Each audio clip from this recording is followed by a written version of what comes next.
नमस्कार, सीएनबीसी आवाज़ मोतीलाल ओसवाल स्टूडियो में आप सभी का स्वागत है। 10 के दमदार ट्रेड की शुरुआत करेंगे हेडलाइंस के साथ। पश्चिम एशिया में शांति और क्रूड में नरमी से बाजार में रौनक। निफ्टी 100 पॉइंट से ज़्यादा की तेज़ी के साथ 24,150 के करीब। बैंक निफ्टी में करीब 600 पॉइंट का उछाल। करीब 1% की तेज़ी के साथ मिड कैप और स्मॉल कैप कर रहे हैं आउट परफॉर्म। इंडिया विक्स भी पड़ा ठंडा। बाजार में हर तरफ बिग स्टॉक्स का जलवा। करीब 3% चढ़कर इंडिगो निफ्टी का टॉप गेनर बना। साथ ही कोफोर्ज में करीब 8% का उछाल। वहीं हीरो मोटो, एसआरएफ, हिंद कॉपर, हिंद जिंक, हिंडाल्को, बंधन बैंक में भी खरीदारी, लेकिन कमजोर रिजल्ट से 4% फिसला यूबीएल। सरकारी बैंक्स और ऑटो शेयरों में सबसे तगड़ी रफ्तार। 1.5% ज़्यादा चढ़े दोनों सेक्टर इंडेक्स। सरकारी बैंकों में 2% ज़्यादा चले बैंक ऑफ इंडिया, पीएनबी और इंडियन बैंक। साथ ही केमिकल्स और आईटी में भी दिखी खरीदारी। वहीं कैपिटल गुड्स में हल्का दबाव। आज के चार्ट जीपीटी सेक्टर और शेयर पड़े सटीक। निफ्टी कॉर्प MAATR इंडेक्स करीब 1% मजबूत। साथ ही मजबूत चार्ट के चलते AB capital, Mahindra and Mahindra, SBI और निप्पॉन लाइफ में अच्छी तेजी, लेकिन कमजोर चार्ट से फिसला वोल्टास। उधर स्पॉटलाइट शेयर चोला इन्वेस्ट भागा। फीके रिजल्ट के चलते L&T करीब 3% फिसला, बना निफ्टी का टॉप लूजर। चौथी तिमाही में कंपनी का मुनाफा घटा। उधर नतीजों के बाद चला पूना वाला फिनकॉर्प, शेयर 3% मजबूत। चलिए शुरुआत करेंगे अब हम 10 के दमदार ट्रेड्स की। हमारे साथ प्रकाश काबा, आशीष बहेती और रचना वैद्य पिछले शो से बने हुए हैं। साथ ही रुचित जैन भी जुड़ेंगे अपने टॉप ट्रेड्स के साथ। फिर बात करेंगे एल्केमी कैपिटल मैनेजमेंट के क्वांट हेड और फंड मैनेजर आलोक अग्रवाल से। टेक्निकल्स पर बात करेंगे कोटक सिक्योरिटीज़ के सहज अग्रवाल से। और आशीष से जानेंगे कि लंबे समय के बाद एफपीओ प्राइस के ऊपर आइडिया क्यों सेटल हो रहा है और क्या यहाँ से रफ्तार पकड़ सकता है। लेकिन ये सब कुछ ही देर में। इससे पहले एक नज़र मार्केट पर, और थोड़ी सी अब मार्केट लोअर लेवल से वापस रिकवरी दिखा रहा है। देखते हैं, पहले सपोर्ट जोन से ही रिकवरी दिखाते हुए अभी भी फर्स्ट रेजिस्टेंस जोन को नहीं क्रॉस कर पाए, हम ध्यान रखिएगा। बैंक निफ्टी आज का आउट परफॉर्मर रहा है, लेकिन उस 10 और 20 डेमा के जोन में आकर थोड़ा फंस रहा है। 55,345 का आज का हाई रहा है बैंक निफ्टी का। मिड कैप्स में अच्छी रैली है। 3:1 का एडवांस डिक्लाइन है। आज जिन स्टॉक्स ने मार्केट के ऊपर थोड़ा प्रेशर डाला है उनमें है L&T 4% नीचे, और टाइटन, और इसके अलावा हिंदुस्तान यूनिलीवर। पहले मैंने ये नाम ले लिए क्योंकि लिस्ट छोटी है। इसके अलावा जो तेज़ी वाले स्टॉक्स हैं उनमें सबसे ज़्यादा मोमेंटम है। अभी भी कोफोर्ज में 8.5% ऊपर, लेकिन पिछले कुछ मिनटों में मोमेंटम आया फोर्स मोटर्स में। और हैरानी नहीं होगी अगर ये कुछ देर में शायद एफएनओ का टॉप गेनर भी बन जाए। तो जिस तरीके से चल रहा है अब 5.5% हायर है। Yes bank, Biocon, LIC housing, Vodafone idea, hero MotoCorp, InterGlobe aviation, Trent, SRF। हालांकि SRF ऊपरी लेवल से थोड़ा हल्का हुआ है, शायद उस कॉल की वेट कर रहे हैं लोग, तो इस वजह से थोड़ा सा हायर लेवल से प्रॉफिट बुकिंग आई है। 11 बजे वो कॉल है, ध्यान रखिएगा।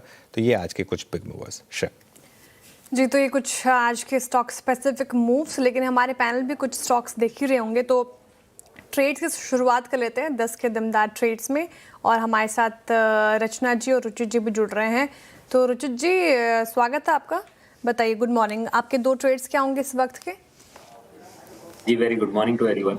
दो स्टॉक्स है खरीदारी की साइड, जिसमें मेरी पहली पिक रहेगी एबी कैपिटल में खरीदारी की सलाह। नो जो नंबर्स हमने आए थे, नंबर्स के बाद में स्टॉक में रिएक्शन काफी अच्छा है, और लगभग 1.5 से 2 महीने के कंसोलिडेशन के ब्रेकआउट हम अच्छे वॉल्यूम्स के साथ में स्टॉक में आते हुए देख रहे हैं। सो ये जस्ट एक साइन है कि एक ब्रीफ पॉज के बाद में स्टॉक अपना एक ब्रॉडर अपट्रेंड को रिज्यूम कर रहा है। सो करंट लेवल्स पे एबी कैपिटल में 355 के नीचे स्टॉप लॉस रख के खरीदारी की सलाह है 400 के अराउंड के टारगेट्स के लिए। और जो दूसरी पिक रहेगी बैंक ऑफ महाराष्ट्र में रहेगी।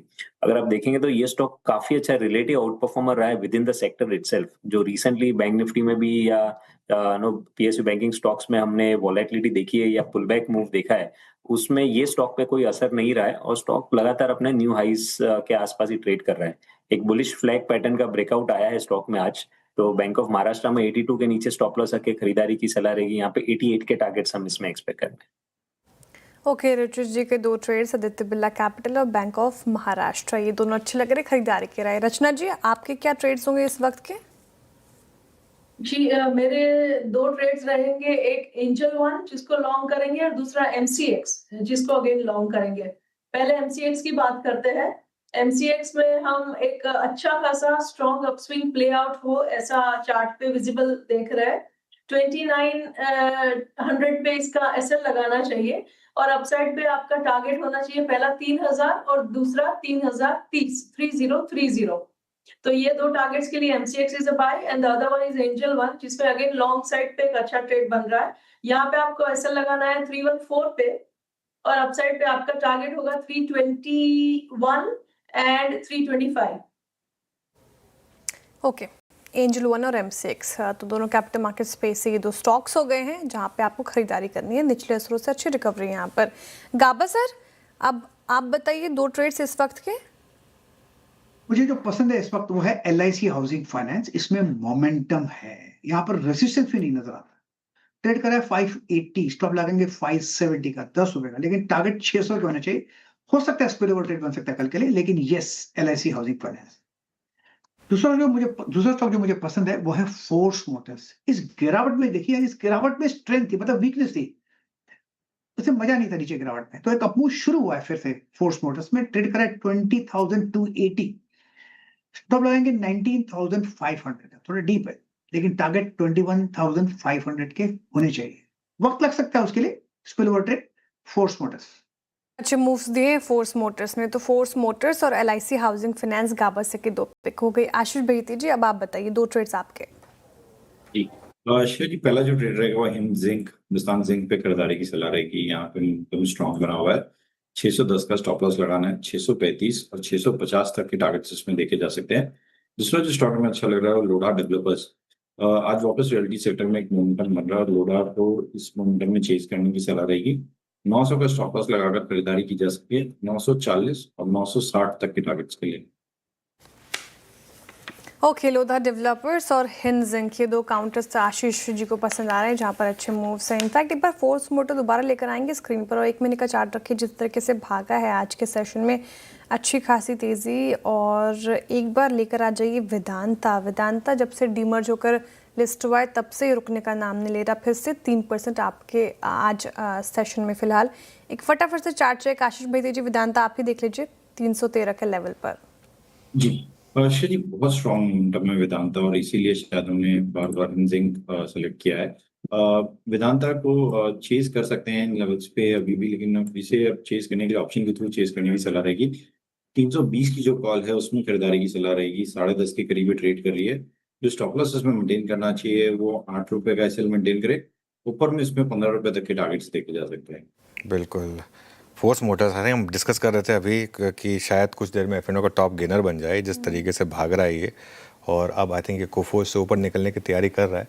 7.5% का बड़ा मूव जब से F&O में आया तब से शानदार मूव आ रहे हैं यहाँ पर। सुबह वेदांता की भी बात कर रहे थे कि मैं इसको भी लेना चाहता था, लेकिन 2 दिन से इतना चल चुका था, इसके लिए थोड़ा सा उसको अवॉइड किया। खैर एनीवे, एक काम करते हैं, थोड़ा आगे बढ़ते हैं। हमारे साथ अब एल्केमी कैपिटल मैनेजमेंट के क्वांट हेड और फंड मैनेजर आलोक अग्रवाल जुड़े हैं। उनसे बात करते हैं कि लॉन्ग टर्म के लिए इनका क्या नज़रिया है। आलोक जी, गुड मॉर्निंग और स्वागत है आपका शो में। पहले तो ये बताएं कि मार्केट में जो युद्ध से रिलेटेड डिक्लाइन आई, उसमें से कितना हम आपके हिसाब से रैली अब वापस मार्केट पचा चुकी है, क्योंकि क्रूड अभी भी 108-109 पर ही है। ये हमारे लिए अभी भी कितना बड़ा नेगेटिव रहेगा? हाँ, गुड मॉर्निंग अनुज। जैसा कि आपने सही बोला दैट लास्ट 2 महीने से जो युद्ध चल रही है, स्पेशली अप्रैल के बिगनिंग से मार्केट ने ये अनुमान लगा लिया कि दोनों ही साइड कोशिश कर रही हैं कि ये युद्ध किसी तरह रुके या कम हो। हालांकि उनकी कोशिशें पूरी तरह से कामयाब नहीं हुई हैं, लेकिन इंटेंट बड़ा क्लियर है। और उस इंटेंट के वजह से जो क्रूड $110-120 भी जा रहा था, मार्केट की जो फियर थी कि ये बहुत ऊंचे लेवल पे और भी ऊंचे लेवल पे ज्यादा समय तक टिकेगा, वो फियर्स थोड़े कम हो गई हैं। आज भी एवरी 2 डेज 3 डेज हम देख रहे हैं कि दोनों साइड से कोई ना कोई प्रस्ताव आ जाता है जहां दूसरा साइड उसको विचार कर रहा है या नहीं भी शायद सक्सेसफुल हो रही हो। बट ज्यादा फियर कि ये क्रूड बहुत टाइम तक ऊपर रह सके या ये युद्ध और ज्यादा बुरा हो सके, ऐसा लगता नहीं है। तो ये अनुमान होना कि ये युद्ध अपनी किसी तरह सेटलमेंट की तरफ जा रहा है, वो चीज मार्केट के लिए काफी पॉजिटिव है। और स्पेशली इंडिया के लिए, क्योंकि इंडिया डिस्प्रोपोर्शनेटली इम्पैक्टेड होती है क्रूड प्राइसेस बढ़ने से। लगभग 85-90% हम इंपोर्ट करते हैं, तो इसके वजह से हमने काफी नुकसान भी देखा, FI से सेलिंग भी देखी, रुपये का डिप्रिसिएशन भी देखा। तो अगर ये युद्ध थोड़ा विराम की तरफ चला जाए या इनका सेटलमेंट हो जाए एंड क्रूड प्राइसेस गिरने लगे, जिसकी चांसेस काफी हाई लगती हैं, ऐसे में इंडियन मार्केट्स के लिए काफी पॉजिटिव हो। बिल्कुल। मीनवाइल मार्केट डे लो पर आ गया है और अब देखिए निफ्टी 24,100 के भी नीचे आया। आज का हाई था 24,250 और आई थिंक एक पहली जो हमारी सबसे अहम रेजिस्टेंस थी श्रेया वो यही थी 24,250 से 24,300 और 24 अगर ये रिजेक्ट हो तो सेल की भी बात हुई थी 24,350 के एसएल के साथ। लेकिन खैर अभी देखते हैं, पहला घंटा हो चुका है, अब आज का आपका हाई और लो मिल चुका है, उसके बाद देखेंगे। अच्छा आलोक, एक सवाल आपसे पूछूंगा अब आईटी पर, क्योंकि आज कुफोज के नंबर्स आए। आई एम श्योर आप स्टॉक स्पेसिफिक शायद कमेंट ना करें, लेकिन कुफोज में बड़ा मूव आया, कल टाटा टेक के नंबर्स के बाद बड़ा मूव आया था। आईटी में क्या अब स्टॉक स्पेसिफिक होने का समय आ गया है? क्या इंडिविजुअल स्टॉक्स में मौके मिल रहे हैं या एज ए सेक्टर यहाँ पर आप अभी अवॉइड करेंगे? आपका व्यू क्या होगा इस पर? अनुज, इस सेक्टर पे व्यू तो काफी नेगेटिव है क्योंकि इस सेक्टर में हेडविंड्स बहुत ज्यादा हैं, टेलविंड्स बहुत कम। और जैसा कि आपने कहा, कोई कोई चुनिंदा कंपनियां ऐसी हो सकती हैं जो इस तरह की पोजीशन में हो जिसकी अर्निंग्स विजिबिलिटी थोड़ी बेटर हो, तो उन केसेस में सरप्राइज एलिमेंट हो सकता है, जैसे कि हमने लास्ट एक दो रिजल्ट्स में देखे। लेकिन एज अ सेक्टर इनमें काफी हेडविंड्स हैं और ग्लोबली बाकी कंपनीज भी जो सिमिलर आईटी सर्विसेज में हैं, उनको काफी हेडविंड देखने को मिल रही है। तो अर्निंग्स ग्रोथ नंबर्स ज्यादा इंप्रूव होना फॉर द सेक्टर बहुत मुश्किल लगता है, लेकिन कंपनी स्पेसिफिक अगर कहीं कोई हायर ग्रोथ सेगमेंट में हो तो उनको जरूर देखा जा सकता है। ओके, स्टॉक स्पेसिफिक रहना है। निफ्टी आईटी की बात हो रही है।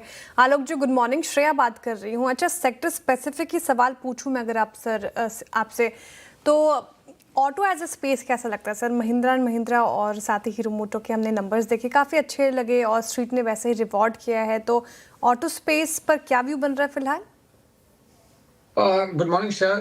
ऑटो सेक्टर में जो नंबर्स हमने देखे मार्च और अप्रैल के, वो नंबर्स तो काफी अच्छे आए हैं, लेकिन दो इंपॉर्टेंट वेरिएबल्स हैं जिनको देखना बहुत जरूरी है।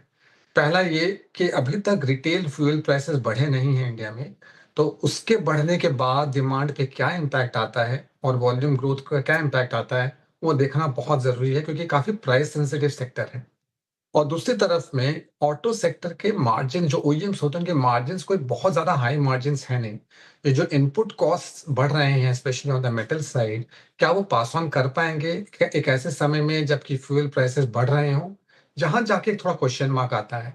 लेकिन अगेन इसी सेक्टर में कुछ कंपनी स्पेसिफिक जो नाम आपने दिए, जैसे जो ट्रैक्टर में भी हैं, जो एसयूवीज भी अच्छे बिक रहे हैं और कुछ हद तक जिनके बसेस कमर्शियल व्हीकल्स भी अच्छे बिक रहे हैं, वो सेगमेंट्स काफी अच्छा कर रहे हैं, तो वो डिस्पाइट ये हेडविंड्स भी अच्छा कर सकते हैं। लेकिन पूरा सेक्टर के लिए यहाँ जाके क्वेश्चन मार्क जरूर आता है कि फ्यूल प्राइस हाइक के बाद में डिमांड अच्छी रहेगी या नहीं। फ्यूल प्राइस हाइक के बाद देखते हैं कैसे डिमांड रहेगी। अच्छा आलोक जी, दो स्पेसेस पे सवालों का मेरा, एक कैपिटल मार्केट स्पेस और डिफेंस स्पेस। इसने अच्छे रिटर्न्स बना के दिए जब मार्केट कमज़ोर था, पिछले 18 महीनों की भी बात कर ले तो हम, तो आगे ये चलकर भी कैपिटल और डिफेंस स्पेस में पैसे बनेंगे, यहाँ पर व्यू क्या बन रहा है आपका? दोनों ही स्पेस में हमारा व्यू स्ट्रक्चरली काफी पॉजिटिव है। अगर मैं कैपिटल मार्केट्स की बात कर रहा हूँ, इंडिया एक सेवर्स इकोनॉमी है जहां पे हमें सेविंग करने की एज अ कंट्री हमें काफी आदत है। अगर हम लोग मार्केट्स की हिस्ट्री में जाएं, 2005 से 2020 वाला पीरियड देखते हैं, तो उस वक्त में ज्यादातर सेविंग्स होती थी सेविंग्स अकाउंट में, फिक्स डिपॉजिट्स में, और उस लो कॉस्ट डिपॉजिट्स और लो कॉस्ट सेविंग्स का बेनिफिट बैंकों ने लिया और बैंकों ने काफी अच्छे प्रॉफिट्स दिए, मल्टी बैगर रिटर्न्स भी दिए और काफी बैंक्स के वेटेजेस निफ्टी में भी बढ़ गए। लेकिन फास्ट फॉरवर्ड करके अगर हम पोस्ट कोविड देखें, तब तक इंडियन सेवर्स में देख लिया था, काफी हद तक उनको अंदाजा हो गया था कि मार्केट्स में लॉन्गर टर्म में बने रहने से काफी अच्छे रिटर्न्स बन जाते हैं। आज की तारीख में सेविंग्स अकाउंट रेट्स कुछ 2.5% के आसपास होते हैं और हम देख रहे हैं कि बैंकों में डिपॉजिट ग्रोथ उतनी अच्छी नहीं आ रही, लेकिन एसआईपी नंबर्स वॉलिटिलिटी के बावजूद बड़े अच्छे से चल रहे हैं। ऐसे में इस पूरे सेगमेंट का बेनिफिट कैपिटल मार्केट सेगमेंट को होता है, चाहे वो एक्सचेंजेस हो, चाहे वेल्थ मैनेजर्स हो, चाहे वो एसेट मैनेजर्स हो, चाहे ब्रोकर्स हो। तो इस पूरे सेगमेंट में स्ट्रक्चरली व्यू काफी पॉजिटिव है, आगे भी काफी पॉजिटिव रहेगा इसमें। और डिफेंस सेक्टर की अगर बात करें, जियोपॉलिटिकल रिस्क दिन ब दिन बढ़ते ही जा रहे हैं। हमने अगर एज ऑफ नाउ करीब वर्ल्ड की जीडीपी का करीब 2.5% खर्चा डिफेंस पे होता है, तो लगभग $100 ट्रिलियन की जीडीपी है वर्ल्ड की, $2.5 ट्रिलियन करीब खर्च होता है डिफेंस पे। जो जिस तरह के वॉर्स बढ़ रहे हैं रशिया यूक्रेन के बाद में, अभी यूएस और ईरान की, साथ साथ में यूएस ने जो नेटो को दिया हुआ जो कवर था सुरक्षा कवच का, वो हटाया जब, तो जाहिर है उस सारे यूरोपियन कंट्रीज को भी अपने डिफेंस खर्चे करने पड़ेंगे। इंडिया भी इंडिजिनाइजेशन की तरफ बढ़ रही है। ऐसे में ये जो 2.5% खर्च होता था जीडीपी का, ये अगले कुछ सालों में लगभग 5 से 6% भी हो सकता है। ऐसे में डिफेंस स्पेंडिंग काफी जोर से बढ़ सकती है, इंडिया में भी, ग्लोबली भी। इसलिए सेक्टर नेक्स्ट 10 सालों के लिए काफी स्ट्रक्चरली अच्छे ग्रोथ सेगमेंट में है। जस्ट अप्स एंड डाउन्स आएंगे, बट ये दोनों ही सेगमेंट जिसका आपने नाम लिया, capital markets and defence, next 10 years के लिए बड़े अच्छे हैं। ओके, बिल्कुल कैपिटल मार्केट में अच्छे मूव्स यहाँ पर बन रहे हैं और शायद आगे भी बनेंगे। एक अच्छी थीम यहाँ पर हो सकती है। इसके अलावा आलोक, और कहाँ कहाँ पॉजिटिव हैं आप? कौन कौन सी बड़ी थीम्स हैं जहाँ पर आप इन्वेस्ट कर रहे हैं इस समय? जो पाथ ऑफ लीस्ट रेजिस्टेंस है अनुज, जो ग्लोबली सबसे बड़ी थीम है, वो है एआई कैपेक्स की। और एआई के अंदर में इंडिया में लिमिटेड प्लेस होते हैं। हमारे पास ना तो मेमोरी के प्ले हैं, ना डायरेक्ट एआई के प्लेस हैं। हमारे पास जो दो मेजर प्लेस हैं इंडिया में, वो बसते हैं पावर और मेटल्स। दोनों ही सेगमेंट डेटा सेंटर से लेके जो टोटल पावर रिक्वायरमेंट है ऑफ दिस एआई कैपेक्स, इनकी रिक्वायरमेंट को पूरा करते हैं। और पावर के अंदर में इंडिया में एज इट इज डेफिसिट रहती है, तो हमारे डेफिसिट भी है, साथ साथ में डेटा सेंटर्स को देने के लिए भी ज्यादा पावर चाहिए। तो right from generation to transmission to power equipment, इस सारे सेगमेंट्स में काफी अच्छे से ग्रोथ दिख सकती है। और साथ ही साथ मेटल्स, क्योंकि स्पेशली जो नॉन फेरस साइड है, जहाँ सिल्वर, कॉपर एंड एल्यूमिनियम आते हैं, इन सारे सारे डेटा सेंटर्स में, चिप्स में, इलेक्ट्रिक व्हीकल्स में, ग्रिड्स के अपग्रेडेशन में, इन सब में जो मेटल्स चाहिए, जितनी वो डिमांड है उतनी सप्लाई आ नहीं पा रही है। तो ये दो सेगमेंट में हमारा व्यू काफी पॉजिटिव है over the next few years. Okay, अच्छा, ये बात हो गई आपकी पावर और मेटल्स। स्पेशलिटी केमिकल्स पर क्या व्यू बन रहा है? क्योंकि काफ़ी सालों से रिटर्न्स नहीं बने हैं यहाँ पर। ऑफ लेट एक दो कंपनियों के नंबर्स अच्छे आए हैं, यहाँ पर क्या व्यू होगा? इस सेक्टर में थोड़ा टर्न अराउंड देखने को मिल रहा है अनुज। जैसे आपने कहा, लास्ट फ्यू इयर्स कुछ खास नंबर्स भी नहीं आए, लोगों ने कैपेक्स भी किए, लेकिन ग्रोथ नंबर्स इतने अच्छे नहीं आ रहे थे। अब इस क्वार्टर ऑनवर्ड्स, लास्ट क्वार्टर में भी कुछ ग्रीन शूट्स देखने को मिले, इस क्वार्टर में भी कुछ ग्रीन शूट्स देखने मिल रहे हैं, कुछ मैनेजमेंट कमेंट्रीज भी बेटर आ रही है। पूरे सेगमेंट में तो टर्न अराउंड नहीं है, लेकिन सिलेक्टिवली कुछ कुछ एरियाज ऐसे आ रहे हैं जहाँ पे टर्न अराउंड देखने को मिल रहा है। साथ ही साथ चाइना में जो एक्शन होता है, कहीं कहीं जाके उन्होंने प्रोडक्शन जो स्टॉप करा या कर्टेलमेंट की या एक्सपोर्ट बेनिफिट्स हटाए, उसका बेनिफिट भी इंडियन मैन्युफैक्चरर्स को मिल रहा है। ओके, आलोक जी, आपने पार AI metal as a space कहा जहां पर आप बुलिश हैं, नज़रिया पॉजिटिव है आपका। अगर एआई की डिमांड बढ़ेगी सर आगे चलकर भारत में, तो डेटा सेंटर भी क्या फोकस में रहेगा? और अगर किसी को data centre as a theme play करना है तो वो कैसे प्ले करे? और data centre as a theme काफी स्ट्रॉन्ग थीम है, क्योंकि इंडिया ने डिसाइड किया कि जैसे एआई में पार्टिसिपेट करने के लिए one of the better ways ये था कि हम डेटा सेंटर्स यहाँ बना सकते हैं। तो रियल एस्टेट हो चाहे पावर हो, और साथ साथ में जब गवर्नमेंट ने 10 साल की टैक्स हॉलिडे दे दी, तो वो एक तरह से स्टैम्प, एक तरह से सील हो गया कि इस सेगमेंट में डेफिनेटली कैपेक्स होने वाला है। तो काफी सारे कंपनीज हैं, स्पेशली पावर एंड मेटल्स, जैसे मैंने कहा, वो काफी अच्छी थीम बनती है। बट और भी कंपनीज हैं जो डेटा सेंटर्स बनाने में काम करते हैं, जो सर्टन उसके और इक्विपमेंट्स हैं वैल्यू चेन के अंदर में, वो सब आते हैं। लेकिन सारे के सारे ये companies mid and small caps में मिलते हैं, लार्जर कैप में ऐसी कंपनियां काफी कम है। बट ये जो ओवरऑल सेगमेंट है, उस सेगमेंट में ग्रोथ विजिबिलिटी काफी स्ट्रॉन्ग है। आलोक, एक स्पेस जहाँ पर पैसा नहीं बना है वो है लार्ज कैप प्राइवेट बैंक्स। चाहे आप कोई भी बैंक उठा के देख लें, लगातार अंडर परफॉर्मेंस रही है। एक बड़ा फैक्टर तो खैर एफआई की सेलिंग है यहाँ पर, लेकिन मतलब मार्केट को तो अंडर परफॉर्म किया इन स्टॉक्स ने यहाँ पर, क्योंकि ऑलमोस्ट हर फंड ओवरवेट ही होता है आईसीआईसीआई बैंक, एचडीएफसी बैंक जैसे स्टॉक्स में। इधर अब क्या व्यू रहेगा? अनुज, अगर हम लोग लास्ट 2-3 महीने के डेटा को छोड़ के अगर हिस्टोरिकल डेटा देखें, तो क्रेडिट ग्रोथ और डिपॉजिट ग्रोथ दोनों ही बहुत स्ट्रगल कर रहे थे। लेकिन लास्ट 2 महीनों से डिपॉजिट ग्रोथ में भी उछाल देखने को मिला है, क्रेडिट ग्रोथ में भी उछाल देखने को मिला है। दोनों ही नंबर 12-13% से ऊपर चल रहे हैं। अगर ये नंबर्स वहां सस्टेन होते हैं, तो इस सेक्टर में लुप्त हुई भी ग्रोथ वापस आ सकती है। और जब ये ग्रोथ वापस आएगी तो ही ये सेक्टर चल सकता है, क्योंकि काफी हद तक ओवर ओन्ड सेक्टर है। बड़ा मुश्किल होता है इतनी लार्ज कंपनीज ढूंढना पूरी दुनिया में जहां almost all analyst buy rating पे हो और ऑलमोस्ट ऑल फंड्स ओवरवेट पे हो। तो काफी ओवर सा सेक्टर है। लेकिन एट द सेम टाइम अगर ग्रोथ यहाँ रिवाइव हो सके तो तब जाके वहां पे अच्छा उछाल देखने को मिल सकता है। दैट्स व्हाट हम लोग भी वेट कर रहे हैं। लेकिन यस 13-14% की ग्रोथ रेट मेंटेन होनी बहुत बहुत जरूरी है। ओके, 13-14% की ग्रोथ रेट मेंटेन होनी बहुत ज़रूरी है। अच्छा, इस कॉन्वर्सेशन को यहाँ एंड करें इससे पहले श्रेया, आपको आलोक के बारे में एक बात बताऊँ। जी। वैसे आलोक मेरे बहुत अच्छे दोस्त भी हैं और इन्होंने ना अभी रिसेंटली 200वीं हाफ मैराथन या मोर रन की है और पिछले 3 साल से लगातार 3 साल से साल में कम से कम 42 हाफ मैराथन से मोर, जैसे कहते हैं कि मैराथन ऑफ हाफ मैराथन्स, वो रन की है। और चाहे गर्मी हो, बारिश हो, कुछ भी हो, और मतलब इम्प्रेसिव। तो काफ़ी अच्छा ट्रैक रिकॉर्ड रहा है।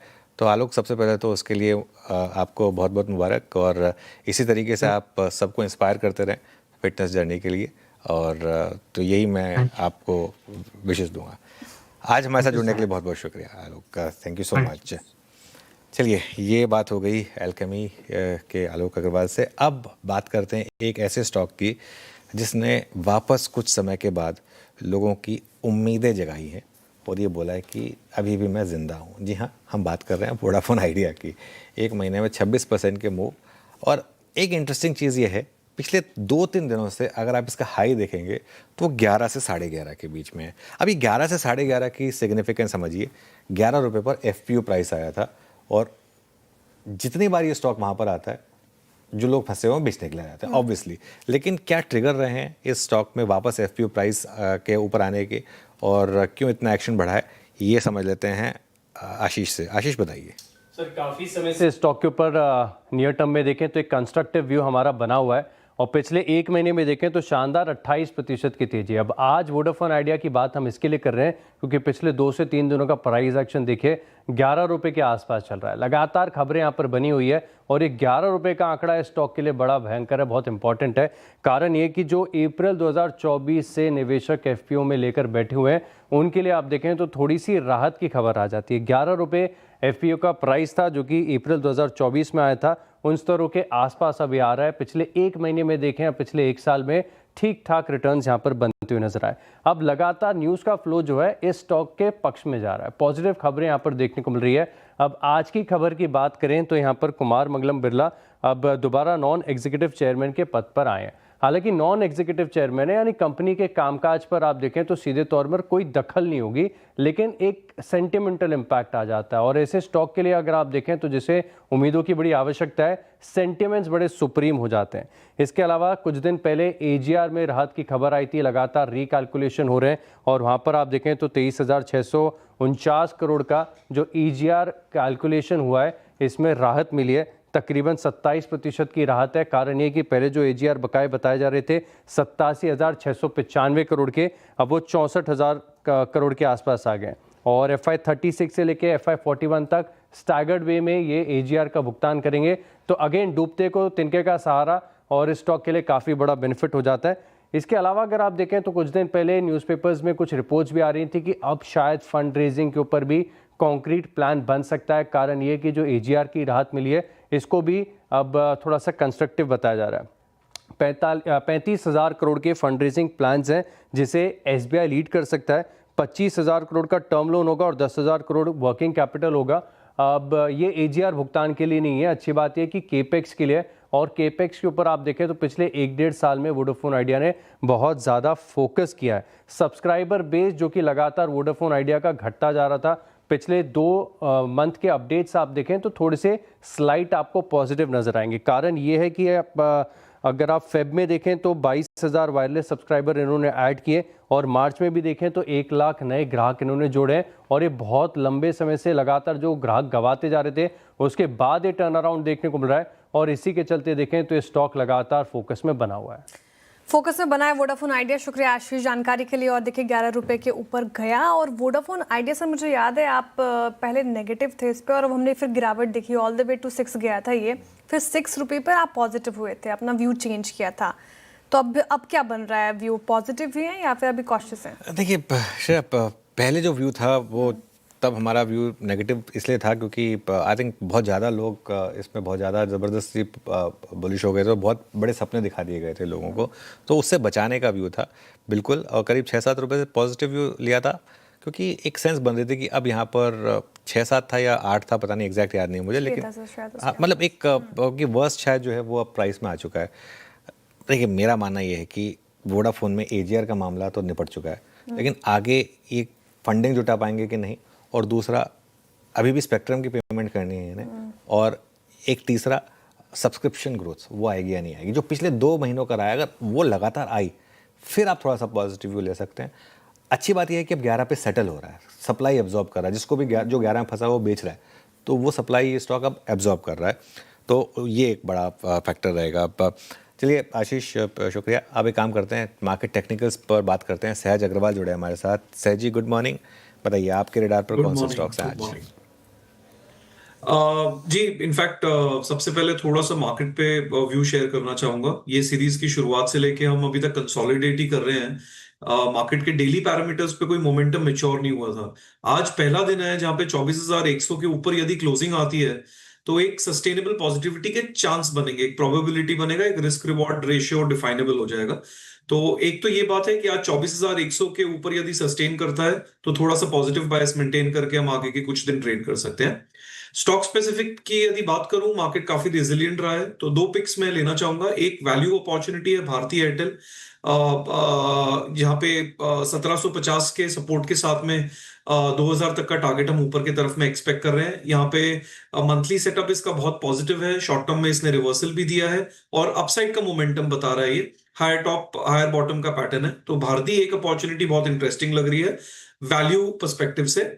दूसरी अपॉर्चुनिटी एक आपकी मोमेंटम पर्सपेक्टिव से है DLF, जहां पे डेली चार्ट्स में हमें यहाँ पे एक ट्रेंड लाइन का ब्रेकआउट नजर आ रहा है, तो 585 के स्टॉप लॉस के साथ 640 के टारगेट के लिए लॉन्ग ट्रेड कर सकते हैं।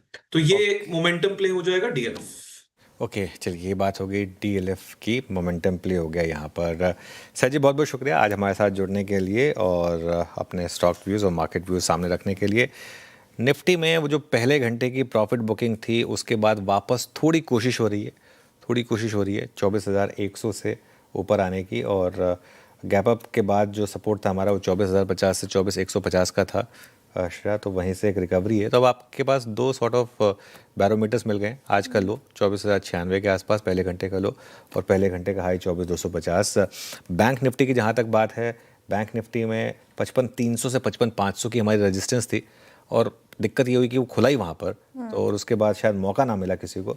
लेकिन लेट्स सी, अब 55,000 के लो से थोड़ी सी रिकवरी आ रही है, देखते हैं टिकेगा या नहीं। ये शो को समेट रहे हैं, इसके बाद आप देखिए श्रेया और कंचन के साथ ट्रेडर्स हॉटलाइन।